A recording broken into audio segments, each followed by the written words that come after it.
Feuermähne. Abenteuer in einer anderen Welt.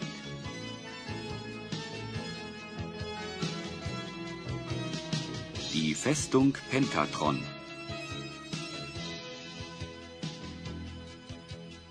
Der 15-jährige Schüler Peter wird durch die Kräfte eines magischen Pentagramms, das er in einer Höhle entdeckt, in eine andere Zeit versetzt. Dort trifft er Queck, den Elfenkobold, seinen künftigen Freund und Begleiter. Beide suchen nach einer Möglichkeit, Vatanien wieder zu verlassen und in ihre Welten zurückzukehren. Sie treffen auf Melord, den Seher. Von ihm erhalten sie den Hinweis, dass die Lösung ihres Problems das Amulett des schwarzen Magiers Xavros ist. Aufgrund seiner roten Haare, die es in Vakanien nicht noch einmal gibt, bekommt Peter einen neuen Namen: Feuermähne. Auf ihrer Suche nach Xavros und dem Amulett werden die beiden von Pallas dem Falken begleitet, durch dessen Augen Melord ihr weiteres Geschick beobachten kann.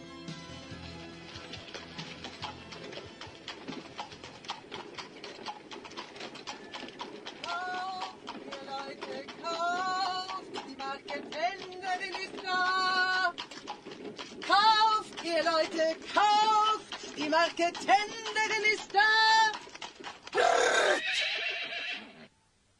Ob Bauer oder Edelmann, ob reich, ob arm, für jeden habe ich etwas da. Feinstes Porzellan, blütenweiß gebleichter Leinenstoff oder den frisch gegorenen Saft der Reben. Für jeden Geschmack das Richtige. Was hat euch denn in diese Einöde verschlagen? Nur selten findet ein Wanderer den Weg in unsere einsame Klause. Mein Meister und ich sind es nicht gewohnt, Besucher zu empfangen. Wollt ihr mich nicht trotzdem willkommen heißen? Ich habe einen weiten Weg auf mich genommen, um euch mit den Errungenschaften der Web- und Handwerkskunst bekannt zu machen. Sag, wie ist dein Name? Man nennt mich Philippus Philibus. Und ich bin der Schüler eines weisen Mannes, der sich Melord nennt. Was ihr nicht sagt. Ist euer Meister, der sich Melord nennt, auch da? Ich könnte mir denken, dass auch ein so weiser Mann wie er ab und zu mal ein neues Gewand oder ein Tässchen frisch gebrühten Tee nicht verachtet. Der Meister ist auf Reisen, weit fort von hier. Ich hüte das Haus in seiner Abwesenheit. Zeigt mir, was ihr auf eurem Wagen habt, liebe Frau.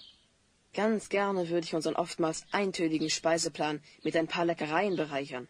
Ganz richtig, junger Mann. Nicht nur der Geist darf auf seine Kosten kommen, auch der Magen hat seine Bedürfnisse.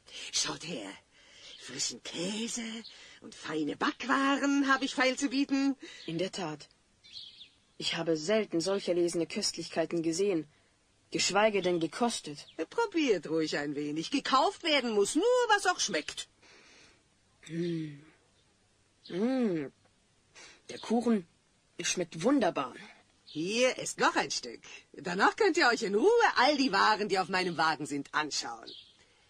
Ich werde uns beiden, wenn ihr mir gestattet, in der Zwischenzeit eine Suppe kochen. Ich glaube, die können wir beide gut gebrauchen, meint ihr nicht? Das ist wirklich sehr nett von euch. Doch mein Meister hat mir strengstens verboten, in seiner Abwesenheit jemanden ins Haus zu lassen.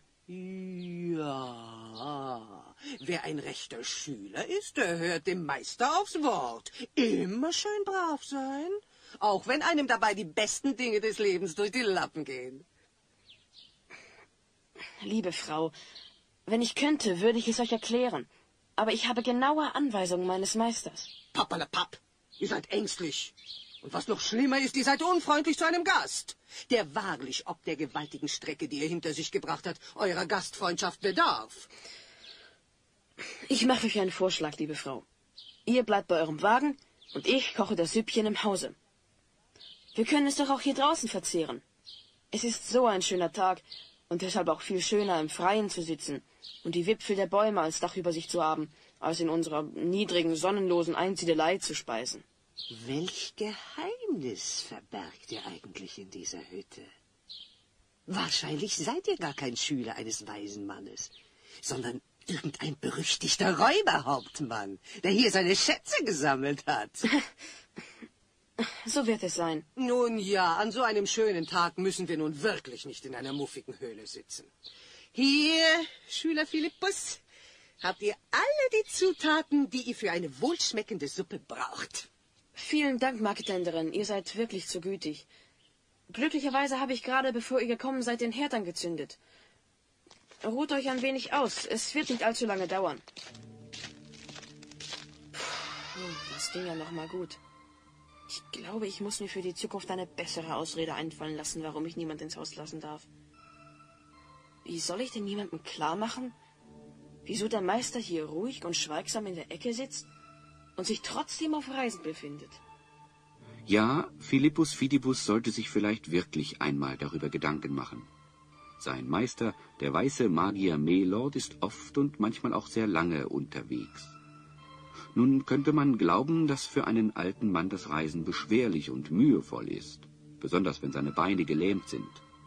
Melord aber ist kein gewöhnlicher alter Mann, sondern ein Magier, der über gewaltige Kräfte verfügt, die es ihm möglich machen, seinen Geist von seinem Körper zu trennen, um unbeschwert von aller körperlichen Last dorthin zu gelangen, wo immer er hin möchte. Und wenn der Meister auf Reisen ist, dann hat sein Schüler Philippus nicht nur für das Haus zu sorgen, nein, er muss sorgsam darauf achten, dass der Meister ungestört auf seinem Platz ruhen kann, bis der Geist wieder in seinem Körper Wohnung genommen hat.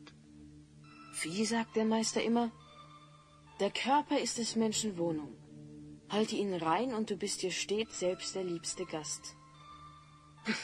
So ist er eben, der Meister. Den ganzen Tag sich um das Haus kümmern, als sei es ein Palast und nicht eine kleine, kümmerliche Einsiedelei. Aber frage ich ihn mal danach, ob er mir nicht mal was anderes beibringen kann als sauber machen, dann heißt es immer, lerne dich bescheiden, dies ist der erste Schritt auf dem Weg zur Weisheit. Wenn aber der Meister unterwegs ist, wäre ich da nicht dumm, wenn ich nicht ab und zu mal einen Blick in seine geheimen Bücher tun würde? So manche Zauberei gelingt mir schon. Ach, so dumm, was die Marketenderin mich gerade jetzt besucht. Ich hatte doch gerade mit der Beschwörungsformel für den magischen Zauberbesen begonnen, der die Stube von ganz alleine fegt. Schwarze Magie nennt der Meister das. Ach, schwarz ist nur der Dreck, der liegen bleibt, und nicht der Besen, der einem hilfreich zur Hand geht. Zu dumm. Ich vergaß die Prise Majoran, lieber Herr Fidibus. Ihr verzeiht mein unerlaubtes Eintreten. Ich werde mich sofort wieder entfernen. Ah, euer Meister empfängt wohl nicht jeden. Euch trägt er auf, für ihn zu lügen, er wäre nicht hier. Und dann sieht man ihn friedlich in der Ecke sitzen. Ein Meister, der den Schüler zur Lüge anstiftet, das hat man gerne. Na, Väterchen, so still? Ist euch wohl arg peinlich, beim Flunkern erwischt worden zu sein. Oh, nicht nur, dass er nicht jeden empfängt, er redet auch nicht mit jedem. Das musste ja mal passieren. Der Meister wird sehr ungehalten sein, dass ich versagt habe. Nun gut, liebe Frau, wenn ihr mir versprecht, es bei euch zu behalten, was ich euch jetzt anvertraue, werde ich euch das Geheimnis nicht länger vorenthalten. Erst noch etwas zögernd erzählt Philippus der Marketenderin von den Fähigkeiten seines Meisters. Er ist so froh darüber, dass er endlich einmal mit jemandem über die wunderbaren Dinge reden kann, die sein Meister beherrscht, dass er jede Vorsicht vergisst und die interessiert zuhörende Frau mit einem wahren Redeschwall überschüttet. Das ist nun wirklich die unglaublichste Sache, die ich je gehört habe. Und glaubt mir, ich habe schon viel zu hören bekommen. Und trotzdem ist sie wahr.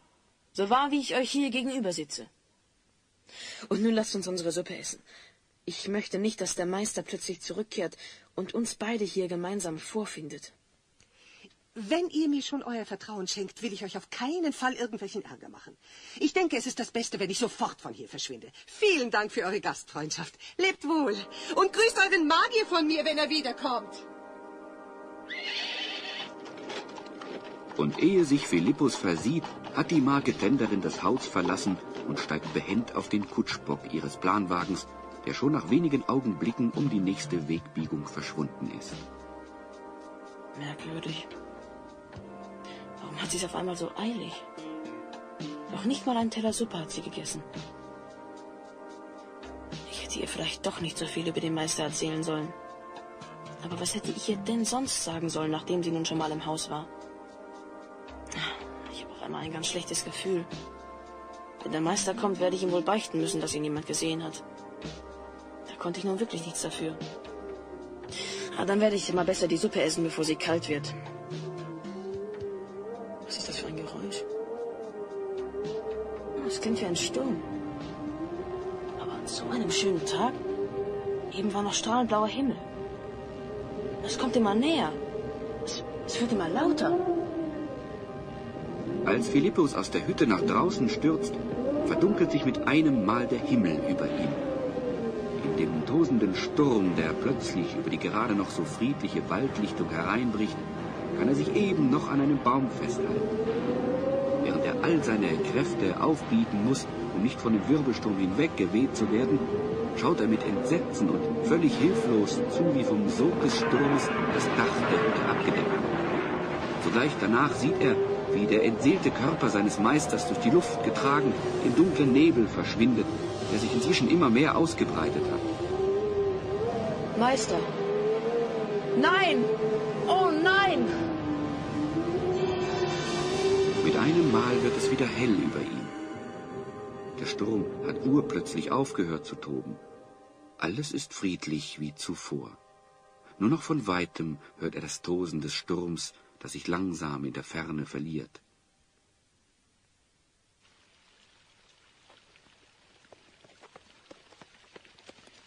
Und du meinst, es ist wirklich nötig, den ganzen Weg zu Melods Haus zu rennen? Mir knicken gleich die Beine ab, Feuermähne. Queck, du weißt ganz genau, dass etwas mit Maylord geschehen sein muss. Ich habe Pallas noch nie so aufgeregt herumflattern sehen. Pallas ist völlig außer Kontrolle geraten. Ich vermute, dass uns Maylord nicht mehr beobachten kann, wie er es bisher immer durch die Augen von Pallas tun konnte. Ist ja alles ganz richtig, was du da sagst. Ich wollte ja auch nur sagen, dass ich gleich zusammenbreche. Nun übertreib bitte nicht so maßlos. Für mich steht jedenfalls fest, dass wir so schnell wie nur möglich zu Maylord müssen, um nachzusehen, was passiert ist. Aber wenn er uns etwas sagen wollte, dann hat er doch immer mit uns gesprochen. Durch alle möglichen Tiere und Gegenstände hat er mit uns gesprochen. Deswegen, genau deswegen mache ich mir Sorgen um ihn. Wenn er sich nicht mit uns in Verbindung setzt, bedeutet das für mich, dass er sich auch nicht mit uns in Verbindung setzen kann. Und jetzt hör endlich mit dieser Quengelei auf und nimm die Beine in die Hand. Wir haben noch einen weiten Weg vor uns. Du, schau, da vorne kommt ein Bauer mit seinem Wagen. Vielleicht nimmt er uns mit. Ich probier's mal. Hallo? Hallo? Wie wir bereits erfahren haben, tun unsere beiden Freunde gut daran, sich zu beeilen. Die Suche nach dem magischen Amulett des schwarzen Zauberers Xavros hat die beiden bereits durch die verschiedensten Gegenden Vakaniens geführt. Und so ist es ein weiter Weg bis zu Melords Behausung. Manchmal ein Heuwagen, schon seltener eine Kutsche und sogar eine Fahrt auf einem selbstgezimmerten Floß beschleunigt die Reise von Feuermähne und Queck, dem Elfenkobold. 3 Tage und 3 Nächte sind sie unterwegs, bis sie die ärmliche Klause von Melord erreichen. Doch was für ein Bild der Zerstörung bietet sich unseren beiden erschöpften Reisenden. Das sieht aus, als ob eine Bombe explodiert wäre. Expoliert? Also, ich weiß wirklich nicht, was hier poliert sein soll. Es ist jedenfalls kein Stein über dem anderen geblieben. Explodiert. Explodiert, habe ich gesagt. Du hast wohl Bohnen in den Ohren. Schau mal, dort hinten am Waldrand. Da sitzt doch einer. Der sieht aber jämmerlich aus. Der zittert hier am ganzen Leib. Lass uns hingehen. Der macht mir ganz den Eindruck, als ob er uns mehr darüber sagen könnte, was sich hier abgespielt hat. Sag mal, was fummelst du denn andauernd an deinen Ohren herum? Ich kann keine Bohnen finden, so sehr ich auch Oh, suche. weg. Du bist schon ein ulkiger Kauz. Wie sollen denn auch Bohnen in meine Ohren kommen? So ein Blödsinn aber auch. Ich wage es kaum zu glauben. Euch schickt der Himmel. Nach den Erzählungen des Meisters müsst ihr 2 die Reisenden aus einer anderen Zeit sein, die durch das magische Pentagramm des Zauberers Xavros in unsere Zeit gekommen sind. Seid ihr es wirklich? Da hast du ganz recht. Du hast gesagt, dass der Maylord von uns erzählt hat. Du kennst ihn also. Wer bist du? Ich bin Philippus Philippus, seit kurzer Zeit Schüler des weisen Maylords. Einst bin ich um die halbe Welt gewandert, um den Meister zu finden, von dem man erzählt, dass er der Weiseste unter den Weisen, der größte lebende Lehrmeister ist. Meine ganze Überredungskunst musste ich anwenden, um ihn zu überzeugen, dass ein Mann in seinem Alter nicht ganz allein im Wald leben kann und, wenn er diese Art von Reisen unternimmt, seinen wehrlosen Körper nicht schutzlos der Wildnis preisgeben darf. Ich habe mir auch schon öfters Gedanken darum gemacht, ob sich Maylord so ganz allein auch genügend schützen kann. Nun, nach langem Zögern erklärte er sich bereit, mich aufzunehmen. Ich musste mich um das Haus kümmern und ganz besonders um seine Körperhülle, wenn er auf Geistreise war. Vor 5 Tagen brach er auf, um am Sonnenwendfest der weißen Magier an einem weit entlegenen geheimen Ort teilzunehmen. Er sagte damals, dass dieses Fest ungefähr 5 Tage dauern würde. Ich erwarte ihn stündlich zurück. Und, oh Jammer, oh Not, wenn er zurückkommt, wird er keinen Körper mehr vorfinden, in den er hineinschlüpfen kann. Ich war meiner Aufgabe nicht gewachsen. Ich habe kläglich versagt. Nun erzähl uns doch endlich mal, was hier passiert ist. Und Philippus Fidibus erzählt von der Marketenderin, davon, dass sie Maylords Geheimnis entdeckt hatte und von dem plötzlich aufkommenden Wirbelsturm. Seltsame Zufälle. Irgendwie klingt das ganz nach einem abgekarteten Spiel. Wenn das mal nur Zufall ist. Du Feuermähne, was können wir denn jetzt machen? Sag mal, Philippus, was sind denn das für Bücher, auf denen du da sitzt? Das sind die gesammelten Werke der weißmagischen Zauberkunst in 12 Bänden.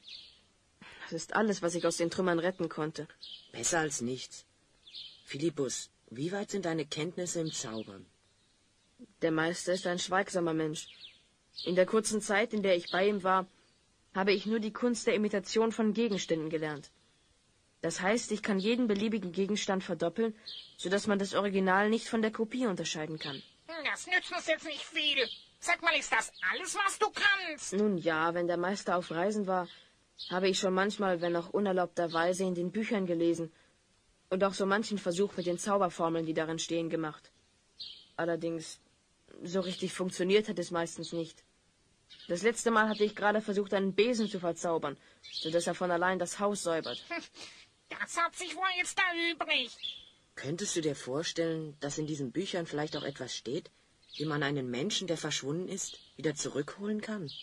Ich kann mir nicht vorstellen, dass es etwas gibt, was nicht in diesen Büchern steht. Ich kann mal nachsehen. Der Zauberlehrling beginnt sofort eifrig in den Zauberbüchern zu blättern. Nein, aber vielleicht unter abhanden gekommen ist. Nein, auch nicht. Schau doch mal unter Entführt nach. Entführt? Wer ist denn entführt worden? Ich habe da so eine Idee, Philippus. Tu mir den Gefallen. Ich vermute, dass jemand bei diesem sagenhaften Wirbelsturm nachgeholfen hat. Entführte Person. Das ist es. Ich glaube, ich habe es gefunden.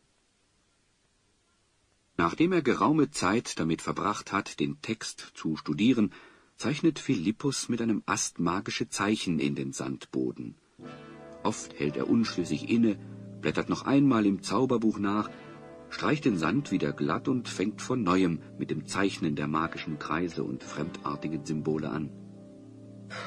So, das wäre geschafft. Wir müssen nun irgendeinen Gegenstand, der dem Meister gehört, in die Mitte des magischen Kreises legen und uns fest darauf konzentrieren. Je mehr das tun, umso besser. Wenn ich mich hier so umschaue, glaube ich kaum, dass wir noch etwas Brauchbares finden, was Maylord gehört. Der Sturm hat ganze Arbeit geleistet. Ich lege einfach Hiebestall in die Mitte des Kreises. Maylord hat mir die Wunderwaffe zwar geschenkt, aber die Kraft, die sie hat, stammt eindeutig von Maylord. Gute Idee, Feuermähne. Soll ich die Zauberbulle auch noch als Verstärkung dazulegen? Ich glaube, das wird nicht nötig sein. So, Philippus, alles klar. Sprich den Spruch.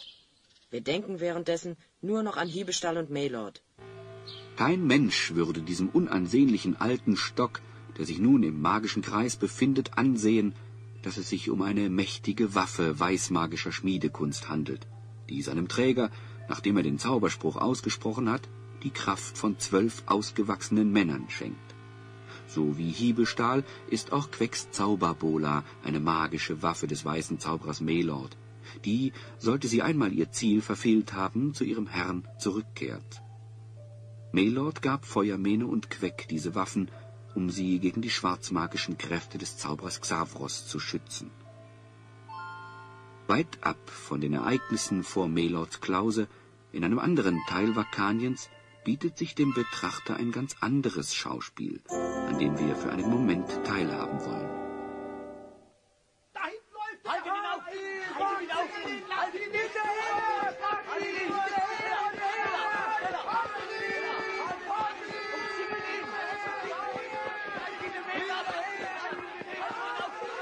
Dieser elende Halunke hält uns wohl für völlig verblödet. Das war überhaupt kein Gold. Eine Verkaufslackierung aus Goldbronze. Das hat sich noch keiner gewagt. Mir, den bekanntesten Feinschmied und Juwelenkenner, so eine billige Imitation andrehen zu wollen. So glaubt mir doch, ihr lieben Leute, dass ich selbst der Betrogene bin. Ich erstand den Schmuck von einem Handelsmann, der mit mir des Weges ging.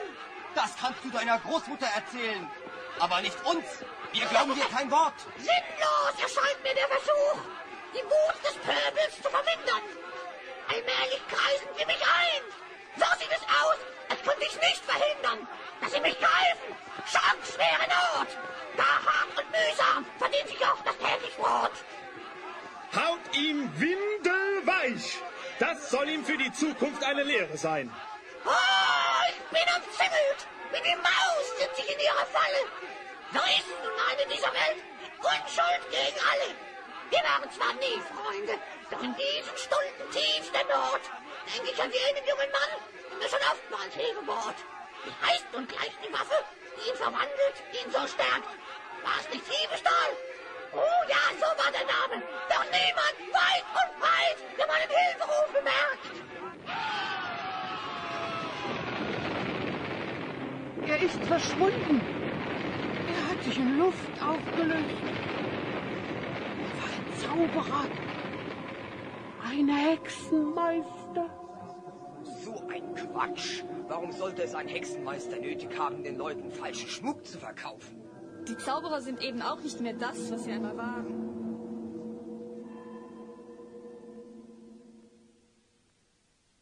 Kehren wir zurück zur verwüsteten Klause von Melord. Denn hier staunt man im Moment auch nicht schlecht. Der Hyänenspion! Es sieht ja wohl ganz so aus, als sei der Versuch, Melord auf diese Weise wieder zurückzuholen, fehlgeschlagen. Dafür hat aber Philippus Fidibus einen guten alten Bekannten von Feuermähne und Queck herbeigezaubert, den Hyänenspion. Jenes merkwürdige Wesen, halb Mensch, halb Tier.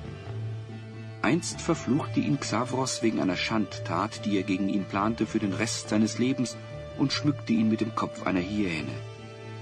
Ihn kümmert sein Aussehen wenig, und er geht weiterhin seinen zwielichtigen Geschäften nach. Er verrät jeden für eine Handvoll Goldstücke, und man weiß nie, ob er auf der Seite des Rechts oder des Unrechts steht. Irgendetwas muss da schiefgegangen sein. Mein Meister kann sich in der kurzen Zeit unmöglich so verändert haben. Oh, meine Freunde, schön, euch hier zu sehen.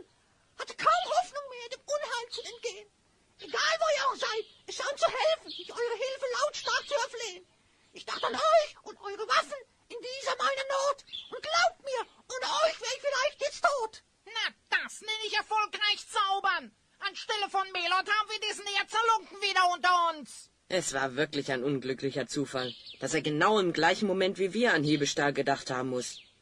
Das hat die ganze Zauberaktion durcheinander gebracht. Ich kann die Zauberformel gern noch einmal wiederholen. Lieber nicht. Wer weiß, wer da noch alles antanzt. Ein Hyänenspion reicht mir schon. Aber vielleicht meint es das Schicksal gar nicht so schlecht mit uns. Hyänenspion, hast du deinen Bumerang dabei? Mein treuster Freund und ständiger Begleiter, den trage ich stets bei mir. Ich will euch gern zu Diensten sein, denn ohne euch wäre ich nicht hier. Okay, Hyänenspion, schick den magischen Bumerang los und lass ihn für uns auskundschaften, wo sich Melord befindet. Mein Bumerang, tu deine Pflicht. Das, was du siehst, das sehe ich nicht. Geh, such den Meister, der hier einst wohnte, und mach geschwind. Gib mir recht. O mein Herr Hyänenspion, du hast befohlen, ich eile schon. Schneller als ein Pfeil schießt der Bumerang des Hyänenspions dahin, um in kürzester Zeit auch die entlegensten Winkel Vakaniens zu erreichen. Berge, Täler, Wälder, Straßen, Dörfer, Städte, eigentlich jeder Quadratmeter des Landes wird von ihm abgeflogen. Nichts bleibt unbeobachtet. Nichts, sei es scheinbar auch noch so unbedeutend oder auch noch so gut getarnt, entgeht dem Auge des Bumerangs. Bis der Bumerang zurückkehrt, können wir wohl nichts Besseres machen, als Däumchen zu drehen. Du, Philippus, schau doch mal in den Büchern unter Schweinebraten nach. zu danach. Es ist mir bestimmt möglich, etwas zu essen herzuzaubern. Ich muss mal nachschauen. Ah, da habe ich was. Ene Mentakel, Borstum Pigos Savade. Ja, bist du denn wahnsinnig geworden? Ein lebendiges Wildschwein herzuzaubern? Lass mich in Ruhe! Lass mich in Ruhe! Da hinten ist der dich hergezaubert hat! Dieser unfähige Hilfszauberer ist alleine dafür verantwortlich!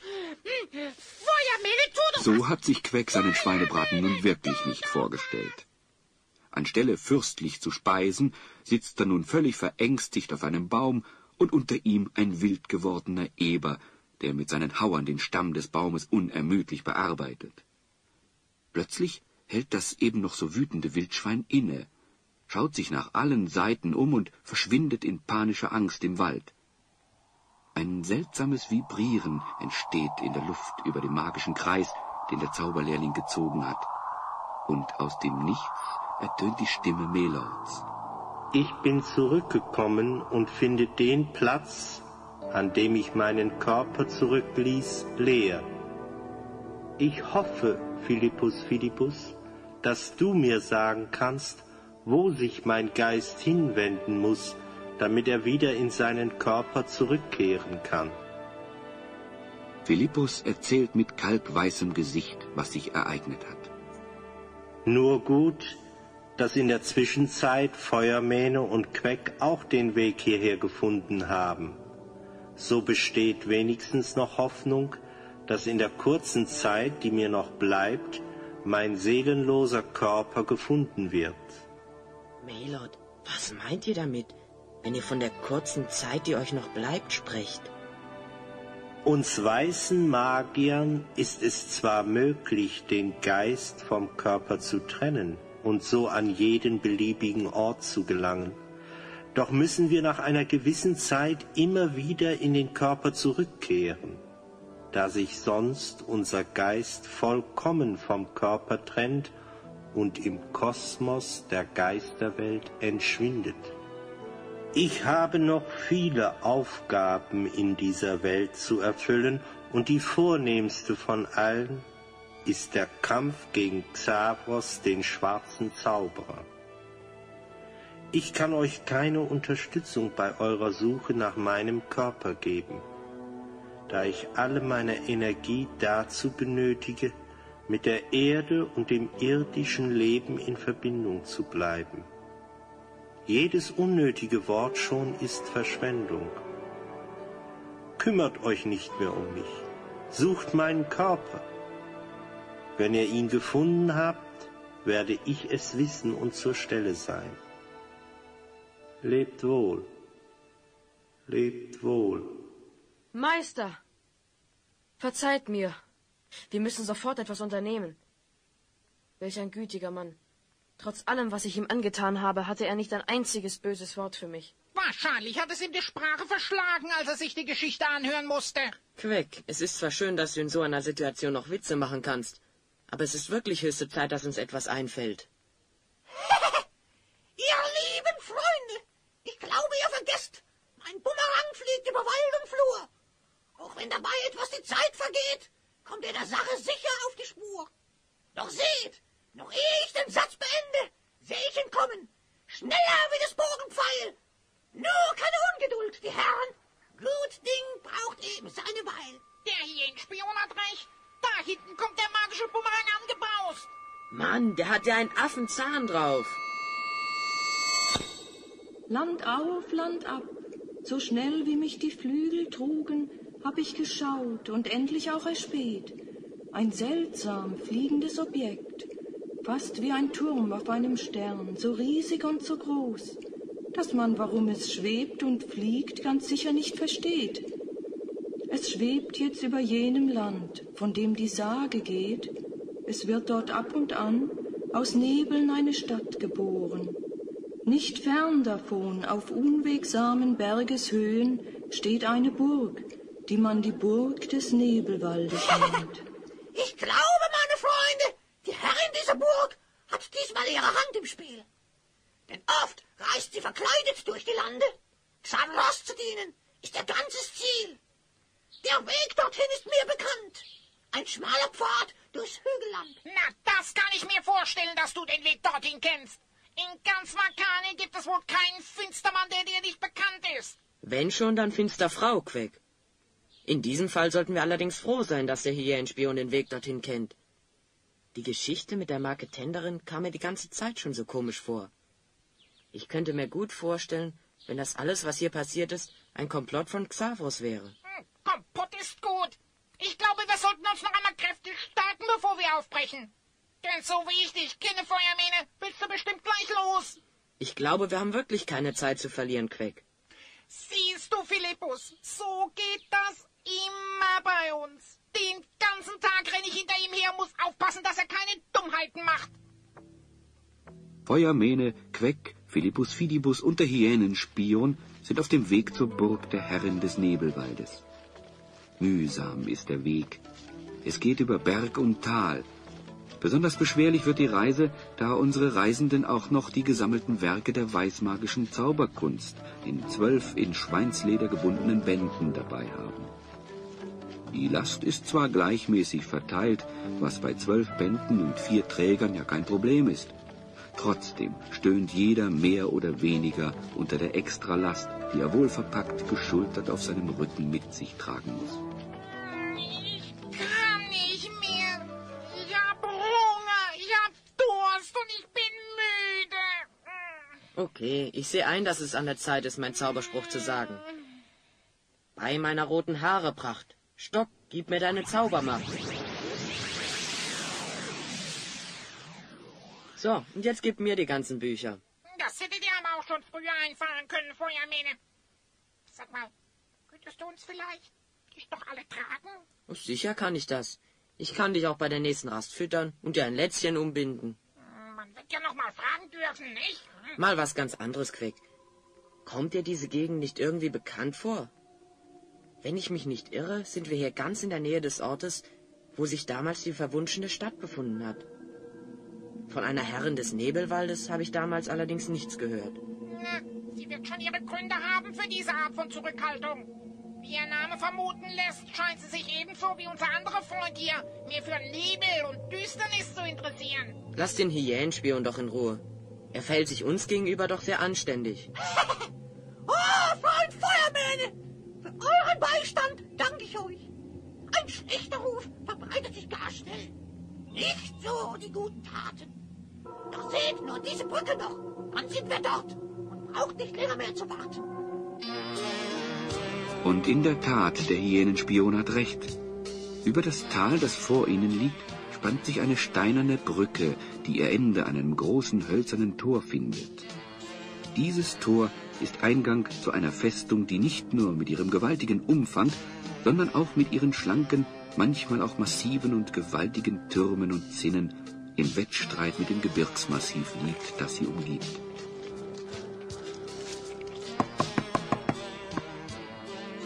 Wer wagt es und klopft unangemeldet bei der Herrin des Nebelwaldes an? Wir sind es, die Freunde von Maelord dem Seher. Sag deiner Herrin, dass wir sie sofort sprechen wollen. Wohl gesprochen, junger Mann mit den roten Haaren. Aber weder mir noch meiner Herrin gibt man Befehle.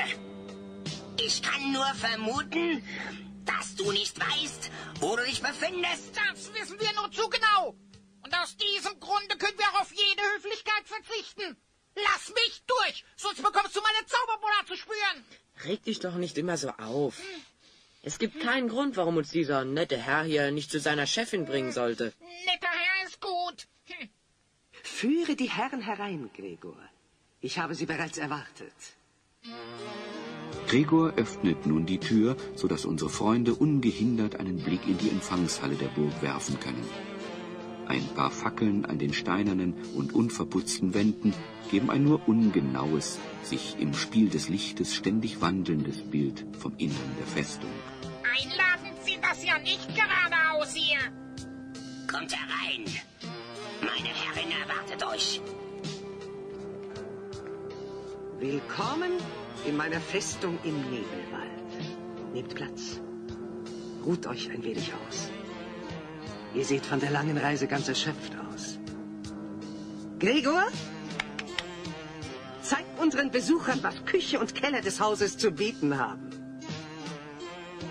Nachdem sich die 4 von den Strapazen der Reise etwas erholt und gestärkt haben, wenden sich die Blicke der Herrin des Nebelwaldes zu, die sich von der Tafel erhoben hat und nun langsam im Saale auf und ab geht. Du, Feuermähne, je länger ich mir diese Frau ansehe, umso mehr bin ich mir sicher, dass es sich um dieselbe Frau handelt, die als Marketenderin verkleidet in unserer Einsiedelei aufgetaucht ist. Das habe ich mir gleich gedacht. Ich glaube, es ist jetzt an der Zeit, dass wir über die Dinge reden, die uns hier allesamt am Herzen liegen. Meint ihr nicht auch, Marketenderin des Nebelwaldes? Ich darf euch doch wohl so nennen. Wenn es dir Spaß macht, gerne. So seid ihr hier, um etwas über den Verbleib von Maylord zu erfahren. Ich denke, da kann ich euren Wissensdurst stillen.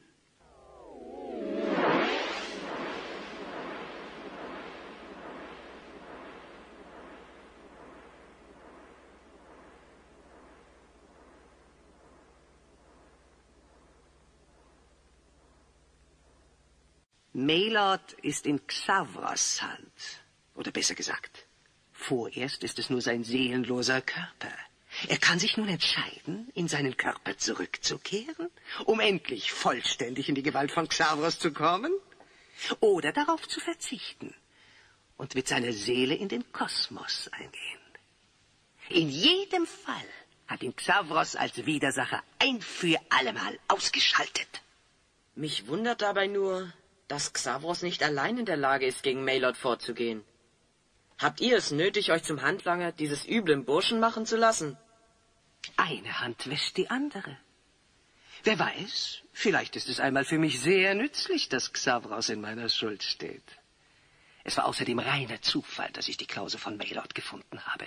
Xavros sucht schon seit Jahren erfolglos danach.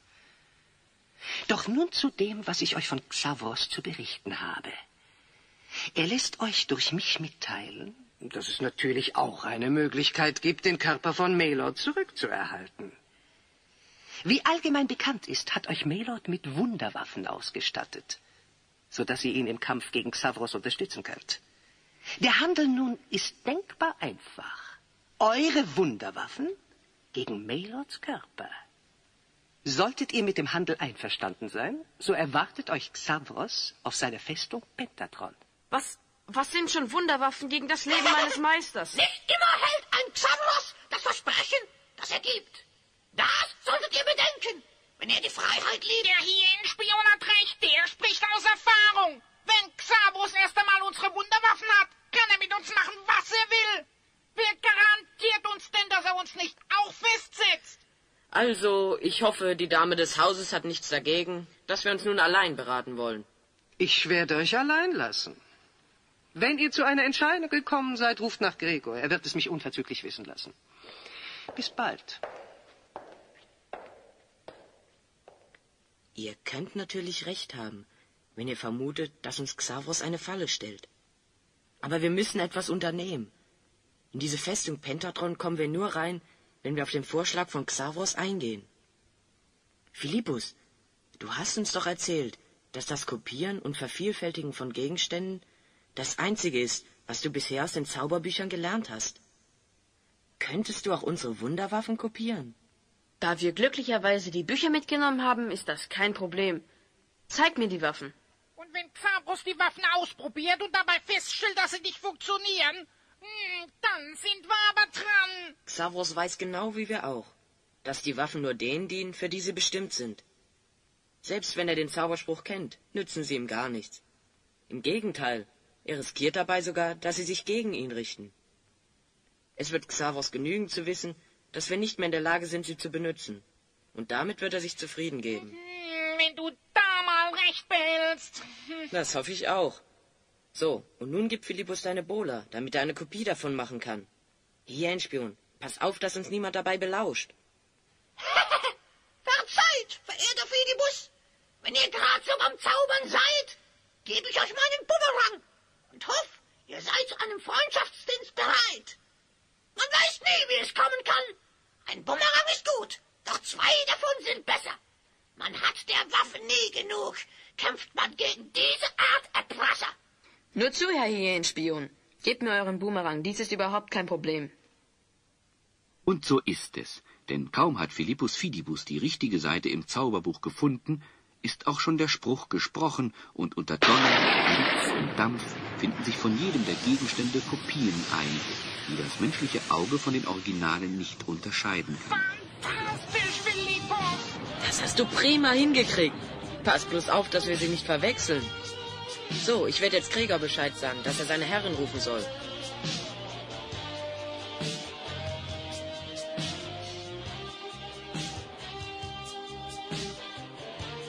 Wie ich höre, seid ihr zu einer Entscheidung gekommen. Ihr könnt eurem Auftraggeber sagen, dass wir bereit sind, seine Forderung anzunehmen. Unsere Waffen gegen Maylords Körper. Wir sind bereit, nach Pentatron zu gehen, wo immer und was immer diese Festung ist. Der Hyänenspion bleibt als unsere Rückendeckung hier bei euch, falls ihr irgendeine Hinterlist planen solltet. Unser Freund Philippus macht sich auf den Weg nach Hause und baut in der Zwischenzeit das zerstörte Haus von Maylord wieder auf. Ich werde Xavros sofort unterrichten. Ich stehe mit ihm in gedanklichem Kontakt. Und ihr werdet seine Antwort durch meinen Mund hören. Die Herrin des Nebelwaldes setzt sich in einen Lehnstuhl. Sie schließt ihre Augen und fällt sofort in einen Trancezustand. Langsam öffnen sich ihre Lippen, und es ertönt die schneidend scharfe Stimme des schwarzen Magiers im Raum. So seid ihr bereit, das Geschäft zu machen. Ein schneller Entschluss, genau wie ich es liebe. Nun denn, nehmt eure Wunderwaffen und steigt damit auf den höchsten Turm der Burg. Und wartet dort auf mich.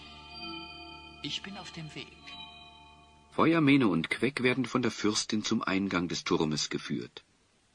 Bevor sie die schier endlos scheinende Treppe nach oben steigen, nehmen sie Abschied von Philippus, der die Burg unverzüglich verlässt. Er hat die echten Wunderwaffen unter seinem Gewand versteckt und gelangt unter den argwöhnischen Blicken Gregors unbeschadet nach draußen.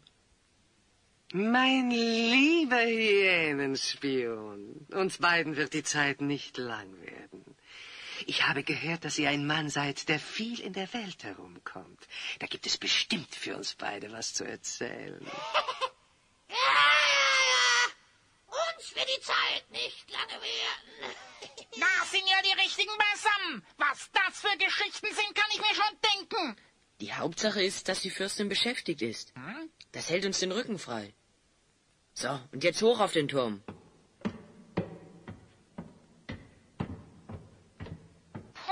War das mühsam. Ja. Das ist schon ein recht merkwürdiger Platz für ein Rendezvous. Ich bin gespannt, wie wir von hier aus in die Festung von Xavros kommen sollen. Hörst du, was ich höre, Feuermine? Ein gewaltiger Sturm kommt auf. Er ist aber noch weit entfernt. Ein frischer Wind bläst hier auf einmal. Da muss man sich an die Mütze festhalten. Feuermine, was ist das dort am Horizont? Was da am Horizont erscheint und immer näher und näher bedrohlich auf die Burg zukommt, ist an Größe und Umfang so unglaublich, dass es eine Weile dauert, bis sie ihre Fassung wiedergefunden haben und in der Lage sind, nähere Einzelheiten zu erkennen.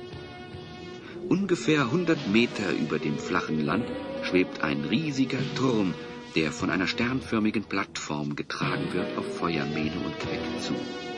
Jeder einzelne Zacken dieses Sternes hat die Größe eines Fußballfeldes und der fünfeckige Turm, der genau im Zentrum des Sternes senkrecht emporwächst, blickt mit seinen uneinnehmbaren Zinnen und seinem düsteren Mauerwerk majestätisch in die Landschaft. Das ist unglaublich! Wie hat Xavros das nur geschafft? Klar, nachdem wir den ersten Turm, den er bauen wollte, zerstört haben, hat er sich etwas anderes einfallen lassen. Nicht schlecht, die Idee, das Ganze beweglich und flugtüchtig zu bauen. Wo nimmt er nur die Kräfte dafür her? Da kann man mal sehen, wie groß die Macht des Bösen ist. Wenn mit solcher Kraft solch ein Monstrum vom Boden abheben kann. Als die fliegende Festung näher kommt, verdunkelt sich der Himmel über Feuermähne und Queck. Da sie nun von unten das fliegende Bauwerk bestaunen, sieht der Stern aus wie eine gewaltige Vergrößerung des magischen Pentagramms, mit dem Xavros die Zeit bereist. Der Luftzug, der durch die fliegende Festung verursacht wird, ist so stark, dass sich unsere beiden Freunde an den Zinnen des Turmes, auf dem sie stehen, festhalten müssen. Wehr dich nicht, Quake. Ich glaube, der Wirbelwind bringt uns sicher nach oben. Das soll wohl so eine Art Fahrstuhl sein, ohne Schacht und Förderkorb, aber von der kräftigen Sorte. Wenn auch nicht ganz den Sicherheitsbestimmungen entspricht, so wirkt er doch recht zuverlässig. Im Zentrum des sternförmigen Flugobjekts hat sich eine Luke geöffnet und unsere Freunde schweben nun in das Innere des Bauwerks. Das Heulen des Sturms hat schlagartig aufgehört und auch sonst sind keine Geräusche zu hören. Sie befinden sich in der Mitte eines Raumes, der nach 5 Seiten hin in jeweils eine Tür mündet und der sich nach oben hin bis zur Spitze des Turmes öffnet. Der ganze Raum ist in grelles, weißes Licht getaucht, dessen Quelle man allerdings nicht ausfindig machen kann. Jetzt könnte ich eine Sonnenbrille gebrauchen. Na, mit Platz hat er ja nicht gespart. Bei einem Typ wie Xavros muss wohl alles etwas größer sein wie bei normalen Leuten. Mit Melods Einsiedlerklause kann man das wirklich nicht vergleichen. Ob Melod hinter einer dieser Türen steckt? Du hast recht, Elfenkobold. Dein Freund Maylord ist hinter einer Tür. Doch handelt es sich bei dieser Tür um eine ganz besondere Pforte.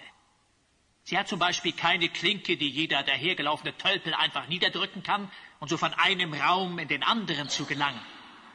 Die Pforte, die euch von Maylord trennt, ist nur von dem zu öffnen, der in der Lage ist, die Illusion von der Wahrheit zu scheiden. Unbemerkt von Feuermähne und Queck ist Xavros hinter den beiden erschienen. Erschreckt drehen sie sich um und stehen ihrem Widersacher Auge in Auge gegenüber. Seine hoch aufgerichtete Gestalt, gehüllt in einen Magiermantel, der über und über mit geheimnisvollen Mustern und Zeichen bestickt ist, flößt unseren beiden Abenteurern im ersten Moment Furcht und Schrecken ein. Als Feuermähne sich von dem ersten Schrecken erholt hat, fasst er sich ein Herz und geht Xavros furchtlos entgegen. Machen wir es kurz, Meister der Zeit. Ersparen wir uns selbst herrliche Reden und tauschen unsere Ware. Oder gibt's sonst noch irgendwelche Probleme? Probleme schafft sich nur jeder selbst. Ihr seht hier vor euch im Raum eines jener magischen Pentagramme, mit denen ich die Zeit bereise. Legt eure Waffen ins Zentrum des 5-zackigen Sternes. Nachdem Hiebestahl und die Zauberbola auf dem metallenen Stern liegen, tritt Xavros an die kreisförmige Öffnung, in die das Pentagramm in den Boden eingelassen ist, heran.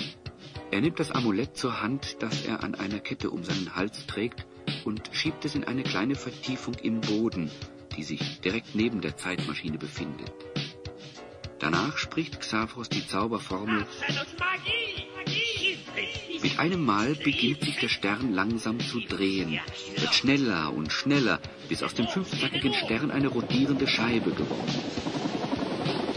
Als die Scheibe ihre Drehung wieder verlangsamt und schließlich zur Ruhe kommt, sind die Wunderwaffen verschwunden. Mit diesem Trick können Sie im Zirkus auftreten, falls Sie als Magier einmal arbeitslos werden sollten. Deine Unverschämtheiten werden dir noch in diesem Moment vergehen. Ohne deine Wunderwaffen bist du nur ein frecher Lümmel. Und dieser Elfenkobold? Ein kümmerlicher Zwerg. Habt ihr wirklich geglaubt, dass ich mir diese Gelegenheit entgehen und euch wieder mit Maylord ziehen lasse? Dann würde Maylord wieder in seinen Körper einziehen. Er hätte doch nichts Eiligeres zu tun, als euch genau jene Waffen zu geben, die ich euch jetzt endlich, nach langem Bemühen, abgenommen habe. So ist es durchaus gerechtfertigt, dass ich mein Wort breche. In diesem Falle handelt es sich um Notwehr. Gut, es sieht so aus, als hätten wir verloren. Wir haben uns übertölpeln lassen. Was haben Sie nun mit uns vor? Ich werde euch unversehrt in die Zwischenzeit bringen. Genauso wie ich es mit Maylord gemacht habe. Ihr könnt dort seinem seelenlosen Körper Gesellschaft leisten. Die Zwischenzeit ist jene Zeit, die die Unwissenden die Gegenwart nennen. Doch die Gegenwart ist ihnen nur scheinbar bekannt. Denn der sie begreifen oder gar greifen will, dem gleitet sie durch die Finger wie fließendes Wasser. Unser Leben ist ein breiter, schnell dahinfließender Strom, in dem wir alle schwimmen. Schauen wir zurück, sehen wir das Vergangene. Schauen wir nach vorn, das Zukünftige. Doch die Gegenwart, den einzelnen Moment, den kann keiner fassen. Alle, die im Strom der Zeit treiben, können ihn zwar sehen, so wie der Schwimmer vom Flusse aus das ferne Ufer erspäht. Doch reichen die Kräfte des normalen Sterblichen nicht aus, dorthin zu gelangen, geschweige denn auch dort zu verweilen. An diesem Ufer der Gegenwart befindet sich Maylord. Und an eben dieses Ufer wird euch mein magisches Pentagramm bringen. Und von dort gibt es kein Zurück für euch. Maylords Geist treibt ohne seinen Körper immer weiter hinaus in die Unendlichkeit des Kosmos. Und ihr seid verbannt in die Unbeweglichkeit der Gegenwart. Mein Triumph ist vollkommen. Was ist das? Da wagt es sich der Festung Pentagram unerlaubt zu nähern. Nun, was es auch immer sei. Mein Wirbelwind wird es nach oben ziehen. Schon öffnet sich die Luke im Boden und vom Luftflug nach oben gezogen erscheint mit einem Male Philippus Fidibus im Raum. Mit dem Mut der Verzweiflung scheint er alle Ängste von sich abzuschütteln und beginnt, ohne Xavros zu Wort kommen zu lassen, den schwarzen Magier mit seinem Redeschwall förmlich zu überschütten. Endlich! Wie bin ich glücklich, euch gefunden zu haben. Jahre meines noch kurzen Lebens verbrachte ich damit, euch, den Meister der Zeit, zu suchen. Oft schon hatte ich jede Hoffnung aufgegeben, euch jemals zu finden, aber die vage Möglichkeit, vielleicht dennoch eines Tages auf euch zu treffen, und sei es auch nur, um einen Bruchteil eurer Fähigkeiten zu erlernen, die euch in ganz Vakanien zu einer Berühmtheit werden ließen, spornte mich stets aufs Neue an, die Suche nicht aufzugeben. Philippus Alchimus ist mein Name. Ich bin fahrender Student in Sachen schwarzer Magie. Wenn ihr in eurer grenzenlosen Großmut mich als euren untertänigsten Schüler annehmen würdet, wäre für mich das höchste Ziel meines noch jungen Lebens erreicht. Er trägt aber ganz schön dick auf. Das kauft ihm doch Xavros nie ab. Wart nur ab, Queck. Gegen die Eitelkeit ist noch kein Kraut gewachsen. Wie kannst du es wagen, hier ungebeten zu erscheinen? Nun, wie du in kurzen und knappen Worten schon berichtet hast, weißt du sehr wohl, mit wem du es zu tun hast. Ich weiß, mein Verhalten ist unverzeihlich, und dennoch bitte ich um Verständnis, dass ich so kurz vor meinem Ziel jede Höflichkeit vergaß und einfach so unangemeldet hier eindringe. Zumindest weißt du deine Worte wohl zu wählen. Ein Mann wie ich bleibt gern allein.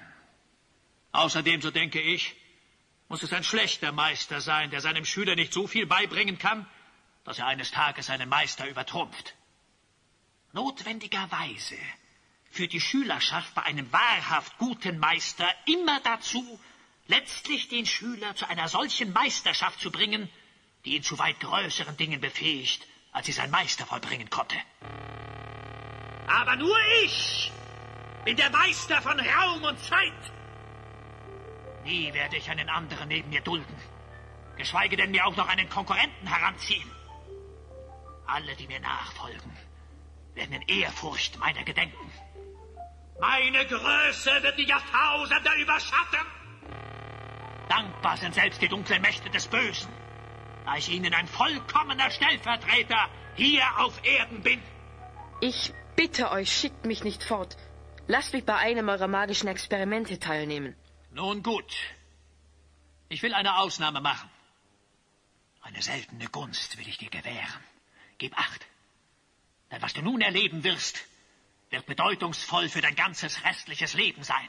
Ist das dort das magische Pentagramm, von dem die Sage im Volk umgeht, dass man damit die Zeit bereisen kann? Während Philippus mit Xavros redet, nähert er sich langsam aber stetig dem Pentagramm und steht schließlich direkt vor der Öffnung im Boden, in der das Amulett von Xavros liegt. Flink greift er plötzlich mit der einen Hand nach der Kette. Da hat jemand eine Kette liegen lassen. Du närrischer Tor! Lass die Finger von meinem Amulett! Oder besser gib es mir, damit du damit keinen Unfug anrichten kannst. Oh, entschuldigt, Meister, aber mein Fuß ist abgerutscht. Ich stecke hier zwischen den Zacken dieses metallenen Sternes fest. Gut macht er das. Ich hätte gar nicht gedacht, dass er ein so guter Schauspieler ist. Sowas aber auch von Ungeschick. Hoffentlich findet er dabei die Gelegenheit, eine Kopie vom Amulett zu machen, ohne dass Xavros etwas davon merkt. Idiot! Unglaublich, was für ein Tölpel! Nun steige endlich aus diesem Loch heraus und gib mir mein Amulett her! Es tut mir unendlich leid, verehrter Meister. Tritt zurück, Versager, und bewundere die Kunst der schwarzen Magie. Und ihr beiden, bewegt euch gefälligst. Steigt in die Mitte des Pentagramms und verabschiedet euch vom Strom der Zeit. So. Und nun das Amulett. Was ist das? Das Pentagramm bewegt sich nicht. Sollte etwa die Energie des Amuletts schon verbraucht sein? Feuermine, ihr habt es geschafft. Freut euch nicht zu früh. Es ist nur ein kleiner Aufschub. So merke auf, Philippus. Wie war doch gleich der Name? Alchimus. Philippus Alchimus, werter Meister. Puh, das ging ja gerade noch mal gut. Philippus, wissbegieriger Schüler. Der Turm, in dem wir uns befinden, ist einzig und allein dazu geschaffen, die Blitze eines Gewitters direkt in das Zentrum dieses Amuletts zu lenken. Wenn sich die Kräfte der Sphäre in Düsternis vereinen, um sich dann an Blitz und Donner zu entladen, entsteht die Kraft, die dieses Amulett zum Werkzeug meiner bereits legendären Taten gemacht hat. Verzeiht, wenn ich euch unterbreche, aber draußen ist ein strahlenblauer Himmel. Es kann Tage oder vielleicht Wochen dauern, bis ein Gewitter aufkommt. Geduld ist meine schwache Seite.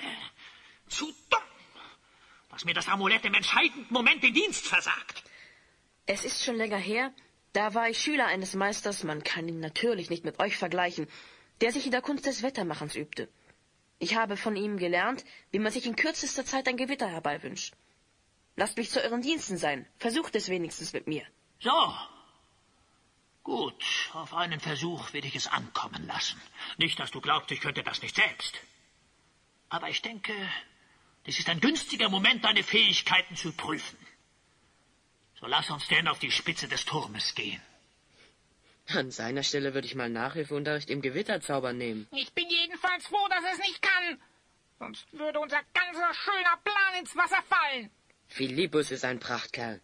Nicht nur, dass es ihm geglückt ist, das Amulett in so kurzer Zeit zu kopieren.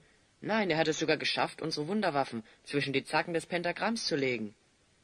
Nur gut, dass Xavros so wütend war, dass er nichts bemerkt hat. Tatsächlich. Hiebe, Stahl und Bola treu vereint. Und daneben das Amulett. Da fühlt man sich doch gleich viel besser. Du, Feuermine, was machen wir jetzt? Das, was uns Xavros von der Zwischenzeit oder vielmehr von der Gegenwart erzählt hat, heißt doch eigentlich nichts anderes, als dass er die Zeit angehalten hat und Maelord an einem Platz ist, wo es keine Zeit gibt. Puh, da schwirrt einem ja der Kopf, Feuermine. Wie sollen wir denn da hinkommen? Ein Ort, an dem es keine Zeit gibt? Jedenfalls brauchst du dich da nie zu beeilen. Das wäre doch was für dich, Queck. Lass doch den Quatsch. Im Moment habe ich es ziemlich eilig, von hier wegzukommen. Du hast recht. Wir haben keine Zeit zu verlieren. Ich habe zwar keine Ahnung, was Xavros für einen Zauberspruch verwendet hat, aber vielleicht gibt es auch eine andere Möglichkeit, in die Zwischenzeit zu kommen. Gib mir mal das Amulett, Queck. So, jetzt liegt es genau an demselben Platz, an den es Xavros vorhin gelegt hat. Queck, du hältst mit beiden Händen eine der Spitzen des Sternes fest. Ich greife mir eine andere. Achtung, der Stern versucht sich zu drehen. Halt ihn fest, darf sich nicht bewegen. Vielleicht ist es so möglich, den Strom der Zeit zumindest über den Pentagramm für einen kurzen Moment zu stoppen. Ich hoffe nur, dass Maelord in der Nähe ist und die Gelegenheit nützt, durch diesen Riss in der Zeit wieder zu seinem Körper zu gelangen und sich zu befreien. Lange kann ich das aber nicht mehr halten. Das ganze Ding fängt schon an zu zittern. Der Druck wird immer stärker. Jede Sekunde, die wir länger aushalten, ist wichtig. Wer weiß, wie lange es dauert, bis Maelord seinen Körper in der anderen Dimension gefunden hat. Du, irgendetwas passiert mit der Luft über dem Pentagramm. Halt noch einen Moment aus, Vic. Es sieht so aus, als ob es klappt. Aus vielen anfangs noch nicht genau erkennbaren feinstofflichen Teilen bildet sich ganz allmählich der Körper von Maelord im Zentrum des Pentagramms. Wer jedoch genauer hinschaut, der wird erkennen, dass dies nicht nur der Körper sein kann, der aus dieser für unseren Verstand nahezu unbegreiflichen Dimension auftaucht. Es gibt keinen Zweifel mehr, der Körper bewegt sich. Langsam schleppt sich Melord über den nun immer stärker vibrierenden, fünfzackigen Stern der Zeitmaschine hinaus. Dies geschieht keine Sekunde zu früh, denn Feuermähne und Queck können trotz aller Kraft, die sie aufbieten, die Maschine nicht mehr halten. Nachdem sie Melord in Sicherheit wissen, lassen beide gleichzeitig los. Sofort verwandelt sich der Stern in eine rotierende Scheibe, die erst dann wieder zur Ruhe kommt, als Feuermähne das Amulett an sich nimmt. Melord. Wie geht es euch? Ist alles in Ordnung? Ich bin noch schwach. Und es wird noch einige Zeit dauern, bis ich zu Kräften komme. Obwohl ich nicht eingreifen konnte, war ich die ganze Zeit anwesend und habe alles mit angehört. Ich muss sagen, ihr habt klug und umsichtig gehandelt. Wir haben aber keine Zeit zu verlieren. Öffnet die Ausstiegsluke mit den Wunderwaffen, die euch glücklicherweise verblieben sind. Bei meiner roten Haarepracht. Stock, gib mir deine Zaubermacht.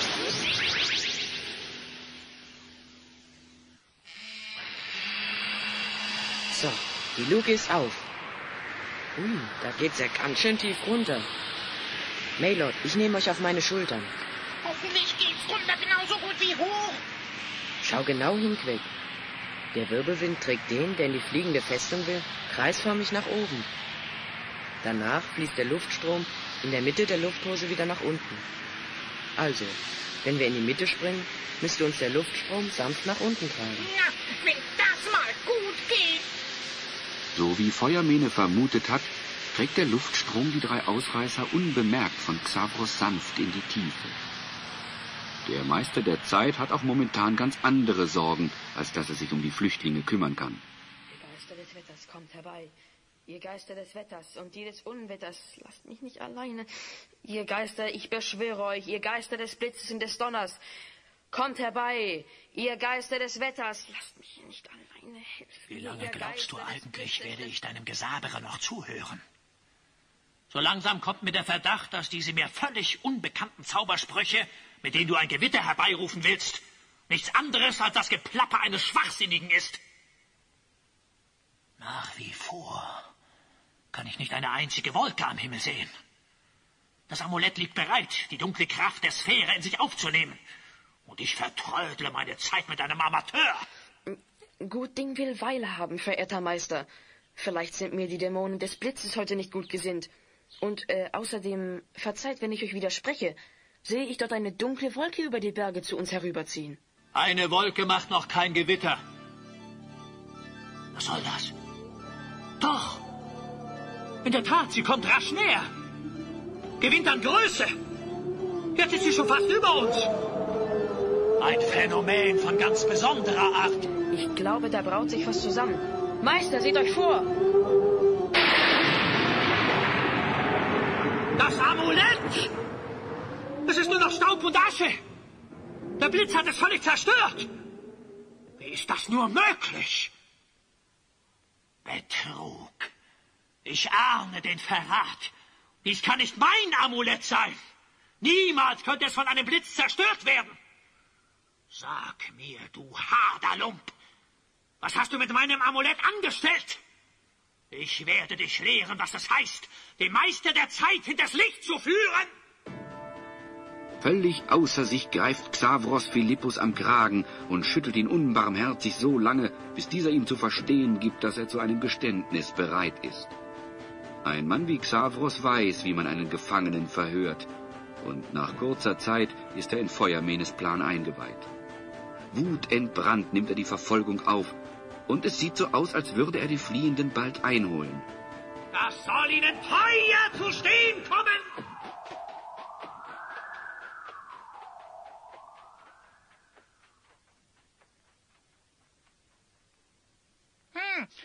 Es tut gut, wieder festen Boden unter den Füßen zu haben.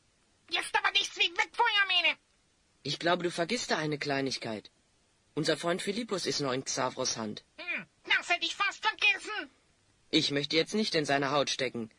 Xavros hat bestimmt längst erkannt, dass er weder der Gewittermacher noch ein schwarzmagischer Zauberlehrling ist. Ich habe mit meinen noch schwachen Kräften zumindest bewirken können, dass er in der Lage war, ein wenn auch etwas bescheidenes Gewitter herbeizuzaubern.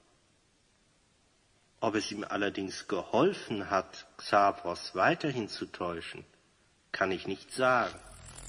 Nichts hat es ihm geholfen. Rein gar nichts. Um mich auf Dauer zu täuschen, bedarf es weit größerer Magie. Mein lieber Maylord, ich weiß, dass ich dir jetzt, nachdem du wieder in deinen Körper zurückgefunden hast, nichts mehr anhaben kann. Dennoch glaube ich, dass es für mich ein leichtes ist, mir wenigstens mein Amulett zurückzuholen. Das Amulett gegen diesen Jämmerling, den ich hier am Schlawittchen habe. Maylord, wir sind zwar Todfeinde, doch vertraue ich auf dein Wort. Wenn du mir versprichst, das Amulett zurückzugeben, lasse ich deinen Schüler frei. Keine Tricks mit doppeltem Boden. Diese Entscheidung steht mir nicht zu. Feuermähne hat das Amulett und es bleibt ihm überlassen, ob er das Amulett dazu benutzt, in seine Welt zurückzukehren, oder ob er darauf verzichtet und das Wohlergehen von Philippus seinen eigenen Wünschen vorzieht.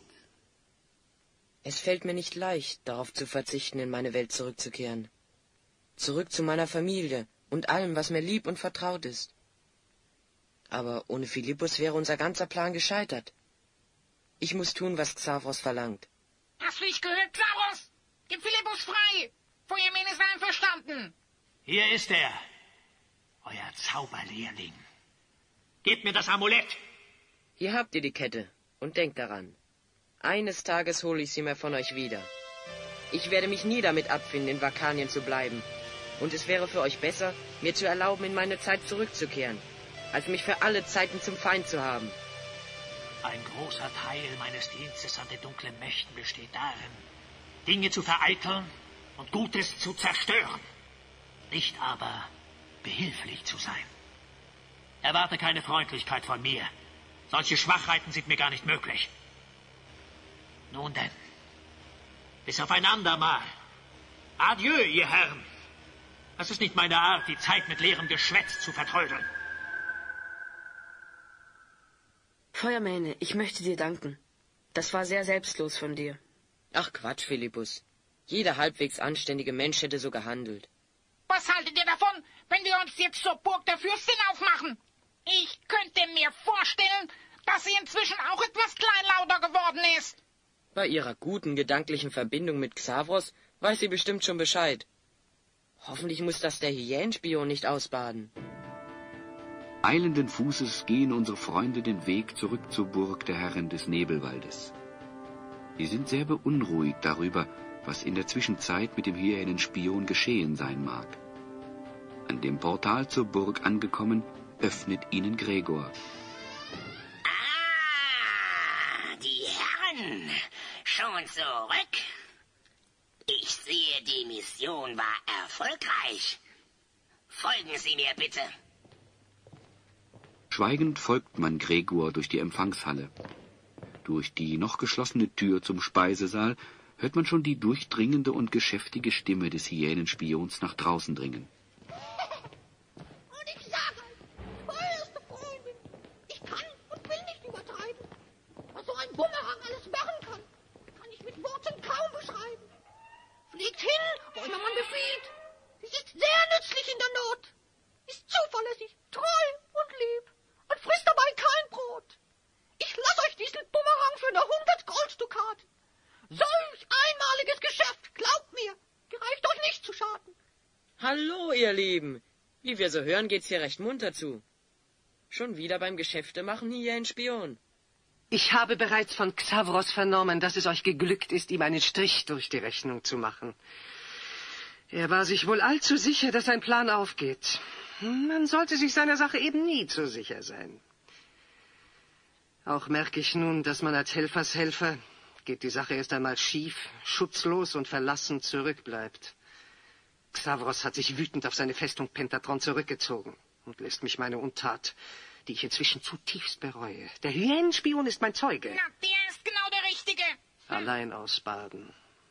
Ich weiß, dass der sich den dunklen Mächten unterwirft, um so leicht über andere regieren zu können, nur einer der vielen menschlichen Schwächen nachgibt, die ich zwar verstehen und verzeihen kann, doch niemals unterstützen.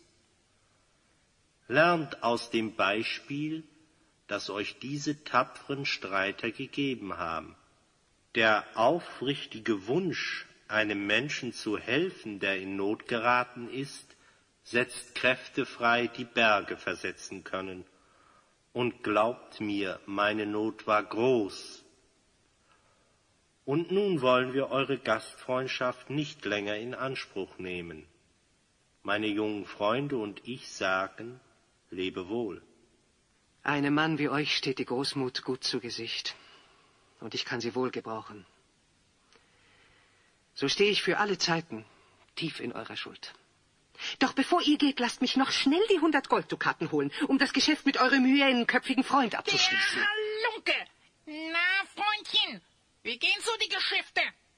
Man kann dich auch keinen Augenblick alleine lassen. Oh, meine Freunde, schön, euch hier zu sehen. Ihr werdet es gewiss verstehen, dass ich die Zeit hier nütze und für wenig Geld ein Ding anbiete, dessen ich überdrüssig. Denn ich denke, dieser Bumerang wird langsam für mich überflüssig. So gibt es Zeiten, wo ein Mann wie ich auch an das Alter denkt. Lasst mich, solange ich noch kann, etwas zur Seite legen. Wer weiß, wohin das Schicksal meine Wege lenkt. Er will ja doch nur die Kopie des Bumerangs verkaufen, die ihm Philippus in seiner Gutmütigkeit angefertigt hat. Na, warte, Bursche! Lass ihn doch, Queck. Ich denke, eine kleine Strafe hat die Herrin des Nebelwaldes schon verdient. Wenn du meinst. Sich vom Hyänenspion übervorteilen zu lassen, ist ja nun wahrlich kein Ruhmesblatt. Alles klar, Hyänenspion. Diesmal darfst du. Ich werde mich hüten, dir das Geschäft zu vermasseln. Hoffentlich merkt sie den Betrug nicht zu früh. Ich sagte dieser lieben Frau, dass dieser Bumerang sich erst gewöhnen muss an seinen Herrn. So, dass sie anfangs etwas geduldig sei. Das glaubte sie mir gern. Na, du bist mit allen Wassern gewaschen, Hyänenspion. Da kommt die Fürstin. Ja. So verlassen Melord, Feuermähne, Queck, Philippus Fidibus und der Hyänenspion nach seinem erfolgreichen Geschäftsabschluss die Burg der Fürstin des Nebelwaldes. Alle schauen recht zufrieden aus, wie sie so durch den Wald gehen. Nur Philippus stöhnt etwas unter der Last der in Schweinsleder gebundenen 12-bändigen Gesamtausgabe der weißmagischen Zaubersprüche. Kaum ist der Meister wieder da, kann ich die Drecksarbeit machen. Hast du etwas gesagt, Philippus? Nein, Meister, gar nichts. Sag mal, Hyänenspion, kannst du eigentlich nicht mal aufhören, die Dukaten zu zählen und ständig in dich hineinzulachen?